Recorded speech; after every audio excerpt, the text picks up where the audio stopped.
Today's topic, how to win multiple offers. How do we get our offers, the ones that our clients want? How do we make sure our odds are the highest and we can actually get that contract? A lot of times you'll see an agent putting an offer for 7 or 8 times and then they finally get it. And then there's another agent who puts 2 offers and they get. There's a tactic to it, and there's also a preparation that you need to go to. There's questions that need to be asked to your clients and to the listing agents, and how to uncover the need. Supply and demand is the biggest thing here, because we don't get enough supply, we get a bunch of demand. Demand is also rising, because if you Google birth rate in America, look at the 1985 to 1993, there's a big spike. And so these people right now are 30, 35, 37. They're coming. They want to buy. They're first-time buyers. Their sellers are gone, and they're coming back on because the rates dropped, but they're holding off. They're waiting for the market interest rates to come down. The market. So we're going to be probably in the multiple offer situation for quite some time. We need to learn how to get those properties. Everything starts first with the consultation with our buyers. You cannot just hope they will understand that when they need to put an offer. It's too late. And even you can do it before you have the consultation. You can even create content online explaining what the situation is. There's multiple offers, this property sold over ask, this and that. So when the clients are coming to you, they already kind of heard about it. They kind of know. And when they give you a call, you can ask them, hey, are you sure you want to buy? What's causing you to decide to buy? You don't be afraid to ask that question, because it's not talking them out of buying the property. You want to learn more. When I get a client call, I would used to say, the rates are high. And I remember this guy says, well, whatever they are, I want to buy. So he legit, he understands that the rates are high. I'm not going to say, yeah, rates are actually, you can actually, buy. Don't worry about it. I would rather say that this is the situation. You still want to go for it. Sometimes you will say that, right now, you will have sometimes to overpay 20, 30,000. Sometimes it's possible to get it for a full ask. Sometimes it's possible to negotiate. Depends. But I want you to understand, it's competitive and you have to be fast. These conversations we have to have in the beginning, and we have to prepare our clients for what's coming. Of course, we don't want to scare them away. We want to prepare them. That's important. Preparation is setting expectations. We know that it's going to take us, 20, 30,000 sometimes to win the property, but sometimes I can negotiate it down. And don't be scared. We will still talk about it. And when the property is in front of us, I'll give you my opinion, and then you decide what you want to do. And also tell them that they're competing against the guy who missed on 6 houses already. There's no way you're going to win. There's no way you're gonna outbid that guy, because he's notorious right now. So it might take you 2 to 3 offers to win the property. So they don't shop for another agent when it's hard to get the property. And also put in the comments below, maybe if you had somebody who you were working with, you put 2 to 3 offers, and at the end they just decided not to buy, or buy with somebody else. We have to talk about with a lender, have them talk to the lender, the proof of funds, pre-approval. And we have to explain the ability to move quickly. The proof of funds is also, even if you have a cash buyer, you want it lined up, of course, we know that, but we want to explain that to them also. Like, why do I need the proof of funds? Because when the property shows up and you want to buy it, there's another buyers who want to buy it. We need to be able to put an offer today. And if you're going to be putting an offer on Saturday and your lender or your bank is not in touch and you're going to have to wait till Monday, the property's gone. You have to explain these things too. We need to prepare our buyers and explain it what needs to be done. The pre-approval, proof of funds, what's the market activity right now, how much down payment is needed. Sometimes we have to go over ask. Sometimes it's possible to get the full price. Sometimes we can negotiate. Prepare them in the beginning. Extremely important. I would suggest to go over the whole thing and actually give them the contract, the copy of the contract. Just prepare them and circle around the most important, the price, the earnest money, the date, and explain that earnest money is extremely important. Some people say, well, whatever's the difference, I'm still gonna close with 20% down or 10% down. Can I just put 1,000? I'll still be bringing the rest. They're still gonna get paid, but it shows confidence. That shows confidence, because if you're competing somebody else who lost 3 houses, they're gonna put 20,000, you put 3,000, you're gonna lose it. Even if you offer might be even higher, or if it's the same, you already lost. And you see then the house closed at the same price that you were offering, and your clients are complaining because you bet. That's why you have to explain that. The date for the closing, you have to find out what the sellers want for the closing, not what you want. And don't come in with negotiating that, because the sellers want a specific date, so you better match it. If you're competing against multiple offers, and if you go and over ask, you probably want to go as is. If you don't know how to explain what as is clause on the contract means, you can either scare the client or you're not going to prepare them for what's coming on inspection. So what as is like we're still going to inspect the property. But what we're telling the seller is that if there's something major, we will negotiate. But we're not going to nickel and dime you on some small stuff. So that's what as is. It shows the confidence in buying a home the way it is, but we're still going to inspect the house. A lot of buyers hearing that, they're still going to move forward. They're going to say, it's fine. I'm confident. Let's go. Because you're competing against others. So if you really want to buy a house, this is what you're going to do. If you're going up in price, you want to explain to your client, appraisal addendum is something that the sellers would really look at, because it shows the seller that the buyer is so confident that they don't care about the appraisal that's going to come from the bank, and they will cover the difference if there's going to be any. They'll say, whatever the appraisal comes, I'm giving you 270. If appraisal comes at whatever price, I'll cover the difference. And sometimes you can say up to, and you say 15, 20, and if you go over, ask 25,000, you want to talk to your buyers that, so look, the price that they're asking online is the price that they're confident in. We're going over 25,000. There could be a moment where a seller says, what if my house is not going to appraise? They fear that this price is fake. I think that it's always good to give them the paper. There's a paper that's called appraisal addendum, which we say that we will cover if there's going to be a difference in price, and it's suggested to put the price of the difference that you went up on. So if you went up on 25,000, provide that coverage for 25,000. But it's up to you. You decide what you want to do. This is my suggestion, but if you want to do 10, 15, 20, it's up to you. But my suggestion is that. And you want to do these suggestions. Even if the seller or the buyer tells you, I'm not going to go over this price, I'm not going to cover more than this. It's extremely important to explain the offer, explain what the escalation clause is, explain what appraisal addendum is, and explain what as is means. If you produce content, you're gonna have your buyer already kind of prepared a little bit, because they've been listening to what you've been saying and maybe showing some situations. But if they just call you because they've been referred, you're gonna prepare them on a phone call. On the preparation, on that consultation, you're gonna talk to them about how's the market, and you're gonna explain them what the offer is, what the appraisal addendum, and all these things is. You're gonna prepare the buyer for the environment. And some buyers will disappear. They'll say, it's not for me, I don't want to compete. I've had that too. But some buyers will become ready. And then that's when the process now becomes smoother, because you prepared. This is the most important step. That's why I've been taking like 15 minutes to prepare you for what's coming, because you need to prepare your clients for what's coming. When you see the property that the buyer wants to buy, that's where everything starts. You start shopping around, you start consulting, asking questions to your buyers, and then finally you found the property they want to put an offer on. Now I like to ask, how bad do you want the property? Try to figure out if that's the property they really want to buy, because I'll tell my buyer, how bad do you want me to convince them? How bad do you want this property? From 0 to 10, give me the number. And a lot of times they'll say 6, 7, 9. I really want it. I need to get this property. And if they say I really need to get this property, you want to first tell them, look, I'm going to do what I know to do, and I'm the best at getting the information from a listing agent. You need to qualify your buyer. Of course, they already need to have the pre-approval, because everything is fast. And when you're there on a consultation, the first consultation, you need to tell them that I don't need the pre-approval for myself. You need it because when the property that you like on Saturday evening comes on the market, or you want to write it because that's a deadline on 7 o'clock, because that's when they look at offers, your responsibility is to make sure they understand this is what's needed, and then let them decide whatever they want to decide. Before going to showing, sometimes when it says multiple offers received, highs and best by 7 o'clock, I would call the agent and I would ask how many offers, are there cash offers, and everything like that. And I'll give you the questions. By the way, if you have anything, put them in the comments below. I want to see if you got any maybe situations or anything like that you want to maybe chat. Not only before the showing, I'll try to find out the situation, because at the showing I can even prepare them before entering the house. This one's got multiple by 7. They're looking at the house differently now. They're looking through a different lens. They're competing. They're now thinking, do we need to buy? How much over do we go, or do we don't just bother even?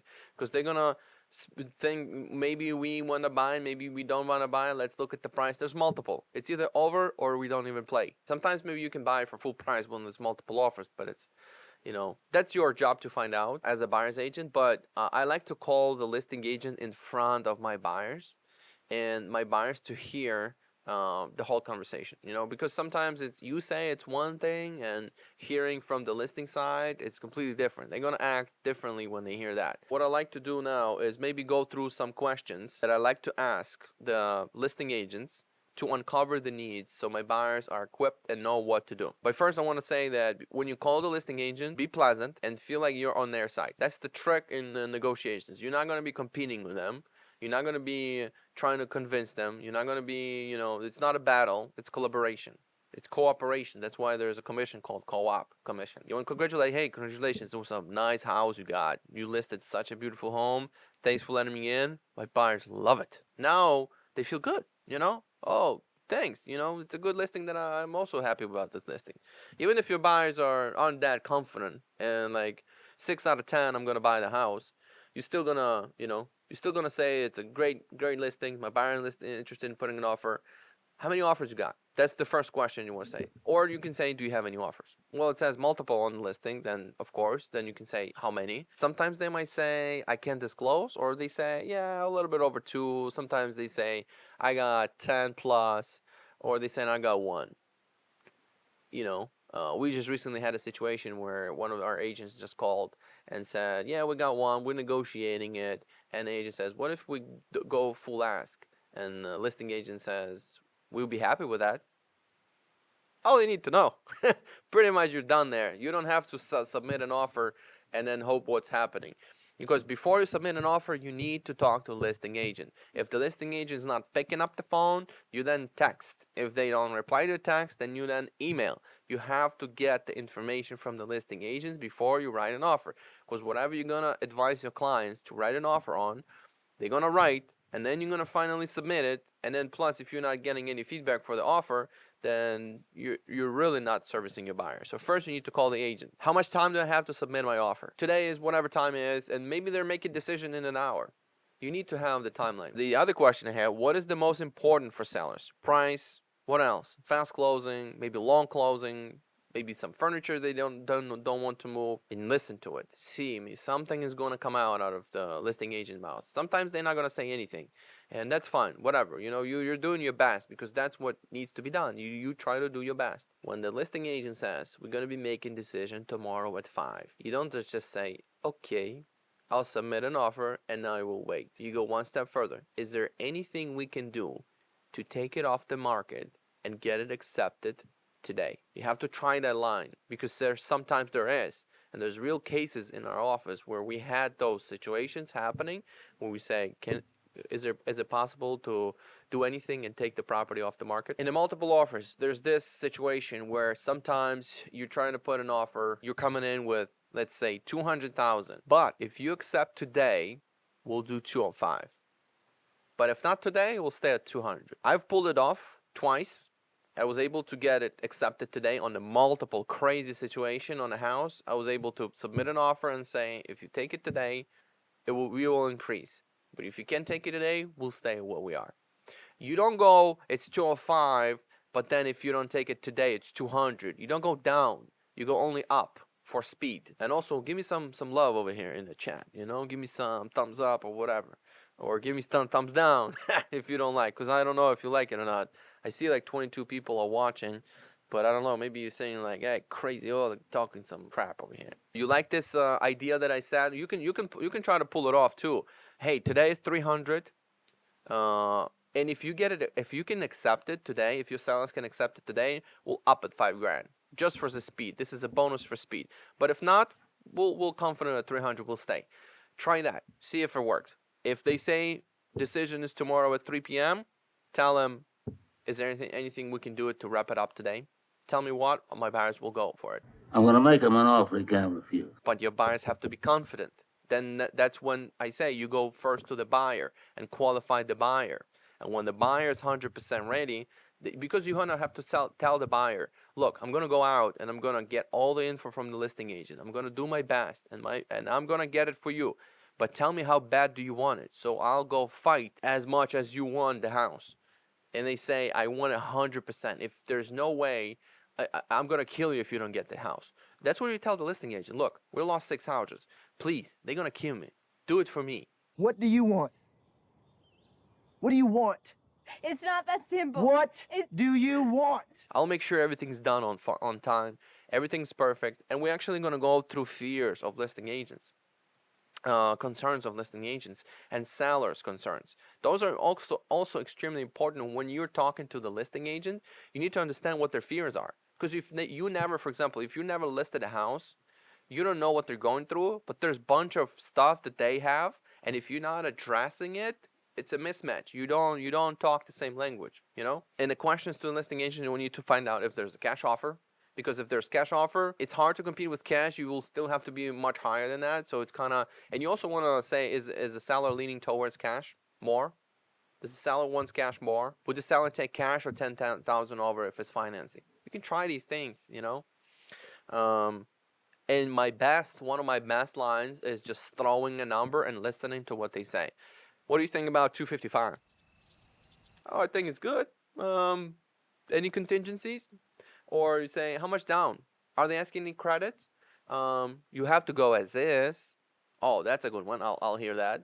That means that it's right on the money. It's the best, but you have to wrap it up in a good package. So the price is like, it's like if you look at the candy, you know, the price is what's inside, and the terms are what's wrapping it. That's what I like to look at, because not only the price, it's a wrap too. It's the down payment, the closing time, the as is, the escalation, the inspection waiver, all these things is it's a wrap. That's how it looks great. Yeah, Melissa says, I like the idea to call sales and agent in front of the buyers. All my deals are almost all called in front of the buyers. Almost all of them, I call the agent, I listen, I talk to them. You don't have to really always put on speaker, but a lot of times you can just ask questions and say, yeah, that's what we say. But if you can put on speaker, have them listen to it, and that's when they're going to make the right decision too. So throwing a number at the listing agent is one of my favorite things to do. It's like, what do you think about 680? And listen and shut up and just absorb. And a lot of times you're going to say, yeah, they didn't react. I like to also, when I'm on the listing side, it's a little bit off topic, I like to ask the relationships with the buyer and the buyer's agents. For this topic, we can say, look, my buyers are in a relationship, because some listing agents don't believe in the relationships when they just met, so they don't think that there's going to be a lot of transparency, and the buyer's agent won't know much about their buyers, if they're really moving forward, if it's falling apart, or anything like that. So you kind of, if you have a good relationship with your buyer, you want to expose that, you want to show it. Okay, don't rush too much, or maybe sometimes you're going to find something that they really don't like. So do a little bit more research, find out about the comps. But if it was like 2021, comps really didn't matter much, because you have a house next door that sold for 300, now you're putting an offer at 350. Like, what's this comp doing here? But you kind of want to know what's happening in the area, you know? I mean, if you're competing against 20 offers, you still have to be the highest price. You still have to be the best bidder if they really want to get it. Always, I keep repeating that. You really want to make sure that the buyer is confident 100% about the house. And if they're not, and they're like, say, well, 7 out of 10, you say, what makes it to 10? What's missing? And then you start learning. Sometimes you may say, maybe we shouldn't put an offer here. What if we get it? Try to fast pace the situation and say, what if we get this property? How are you going to feel about it? I like to ask that type of question too. You're not pulling the money from them, because I've never had anybody who bought a house with me who overpaid, or who went over listing price, and they said, we regret buying this house. I never had it, but I had buyers that say, we regret missing out on this one. We should have paid a little bit more. Sometimes you don't know what numbers to put, and sometimes you have to be a guess. But sometimes for buyers, the most important thing is to get the property, and then it's the price. So keep that in mind too. Sometimes you will really have to overpay, and you have to tell them, I think I'm going to overpay on this one. And frankly, you're going to overpay on anything right now. It's the market. This is what it is. You have to overpay to get the property. And don't be afraid to say that, because that's the reality. That's the reality. And it's not you, it's the market. I'll never forget this call. I got one time a phone call from one of the buyers, and they say, last year we were looking for a property with somebody else, and there was a house that we kind of liked, but the agent wasn't really selling it to us. And if she would sold it, we would have had it. But now I'll have to go back on the market and look for a new home, and I'm gonna go with you. It was 2021. I'll never forget that conversation. Never.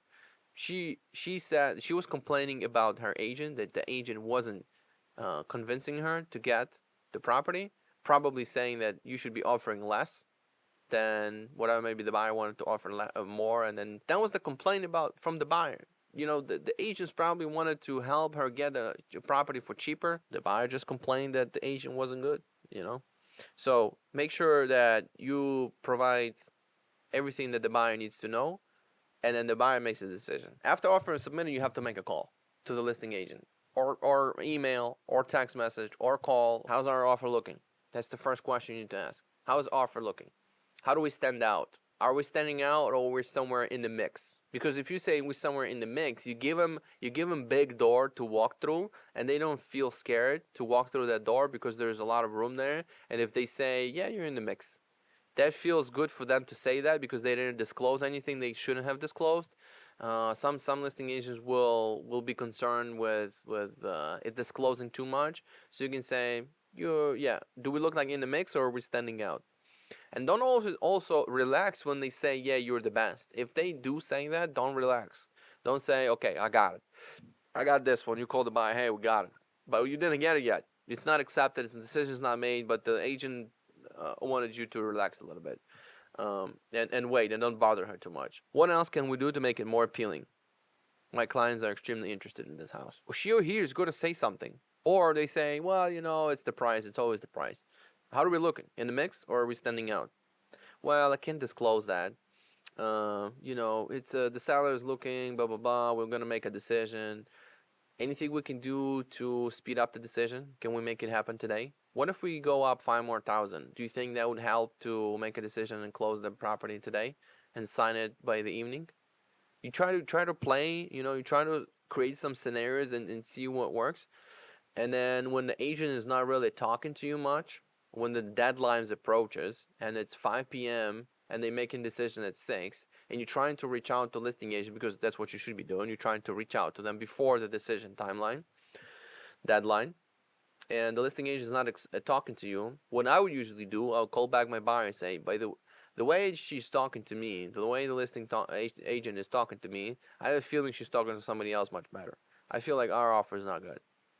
Or the listing agent could be just saying, yeah, you're good, everything's fine, I don't know, you know, whatever. She's not really disclosing much. You lost it. She's just trying to tell you, sit quiet until we do a deal with somebody else. You sit quiet for a little bit, and then we're going to announce that you lost. If you're smart, you're going back to your buyer, and then you're saying, when you're seeing that situation, you go back to your buyer and say, the way the listing agent is talking to me, it shows that there's something else.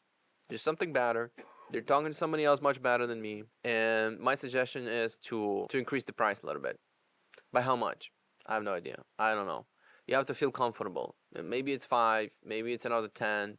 You have to feel how confident you are about this house and how bad you want it. And then you also kind of have to have your professional eye look at it and see what the numbers are. Maybe you have some comps that suggest you something, but that's the beginning of the conversation. Because usually when I'm the winner, I usually get more communication from listing agent, more questions, more update the contract, change this, change that. You know, if you decide to stay where we are, let's stay. But my job is to provide you that information, and then you'll let me know. Based on what you see right now, what's weak in our offer? How about that one? We have actually this list of questions for our agents in a Google Drive. Maybe you got something in your offer that's like, you maybe don't even know, but you're putting on your offers $1,000 earnest money. I got an offer on my new construction with $500 new earnest money.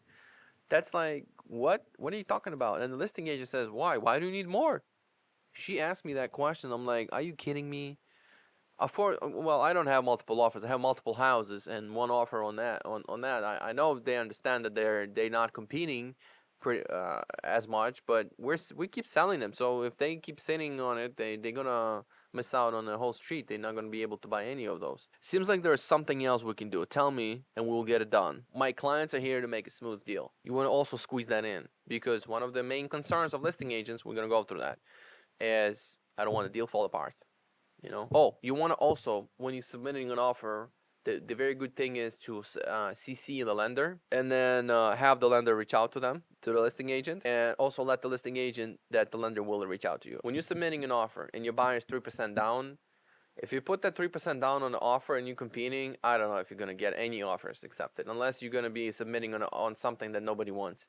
you have to up the down payment. Even if the buyer is not going to go as much, you still have to do it. You still have to make sure that the lender understands that. If you're submitting an offer with 3% down on the second page and you're saying that you're going to get a loan for 97%, I have no idea. It's super tough job for you.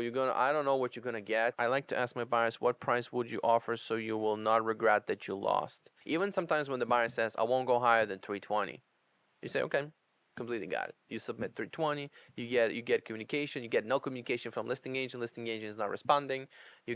Or you just get wait for decision, we don't know, I can't disclose, wait for decision. Most of them will be like that. And then you go back to your buyer and says, look, I know it's 320, I know you told me you're not going to go higher, but it seems like it's not high. If you want to change it, let me know. If not, completely fine. My job is to disclose that to you and let you know about it because that's why you hired me.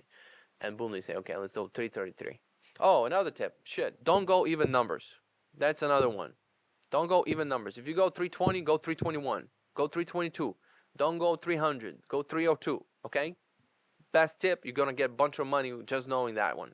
Just don't go straight even number. Just remember that. If anything you're going to remember from this webinar, don't put a 0 at the end of your offer, okay? Unless it's you're not competing, unless it's something that the listing agent told you. If you do 300, we'll get it. You'll see different situations. I've seen that my buyers wanted to do 320, and the buyer and a listing agent said, do 295, we got a deal. Okay, we'll do it. We almost did 320 before you told me that what needs to be done. So sometimes with these questions, you're not only gonna get your buyers raise their offer, but you're also gonna get listing agents tell you to submit lower offers than the buyer wanted. To sum everything up, everything starts with the preparation. We are going to prepare our buyers for the war because that's what's out there. It's a bidding war. 105 bucks. 105 to 115. 105 here. 115. Have all the tools in their belts, pre-approvals, proof of funds, expectations. We're gonna meet. We're gonna do a consultation. We're gonna explain how much closing costing you need to be having, what the contract is, what the escalation clause is, what's the appraisal addendum, what's as is, what's waiving inspection. And I honestly don't love waiving inspection, but sometimes when the buyer is buying their 10th investment property, the point of all these webinars is to educate the agents and attract them to us, because this is what we do in our company, Komar. We help, we train, we motivate. I'm always available to help you grow and get more properties, win, list. I'm always for you here. So these are actually here for attract more agents to us and have them join us. But also I'll do them for free, not charging. You got all the idea. I hope that helped, guys. I'll see you next time.